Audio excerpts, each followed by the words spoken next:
বেগম খালেদা জিয়ার মৃত্যুর মধ্য দিয়ে রাজনীতির এক মহাকাব্যের অবসান। সাবেক প্রধানমন্ত্রী ও বিএনপি চেয়ারপারসন বেগম খালেদা জিয়া আর নেই। তার মৃত্যুতে দেশের রাজনীতিতে নেমে এসেছে গভীর শোক। ১৯৪৫ সালের ১৫ আগস্ট দিনাজপুরে জন্মগ্রহণ করেন খালেদা জিয়া।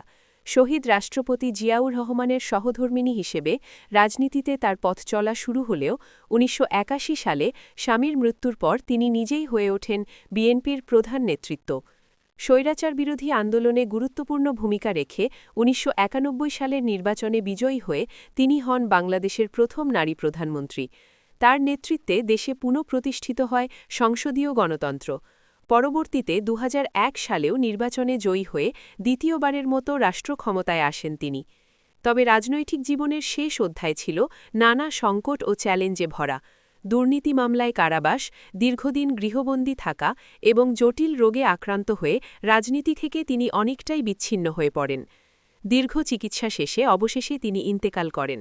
তার মৃত্যুতে বিএনপি সহ বিভিন্ন রাজনৈতিক দল ও রাষ্ট্রের নানা মহল শোক প্রকাশ করেছে। সমর্থকদের কাছে তিনি ছিলেন আপোষহীন নেত্রী, আর ইতিহাসে তিনি থাকবেন বাংলাদেশের গণতান্ত্রিক রাজনীতির এক গুরুত্বপূর্ণ অধ্যায় হিসেবে। বেগম খালেদা জিয়া, একটি নাম, একটি রাজনৈতিক অধ্যায়।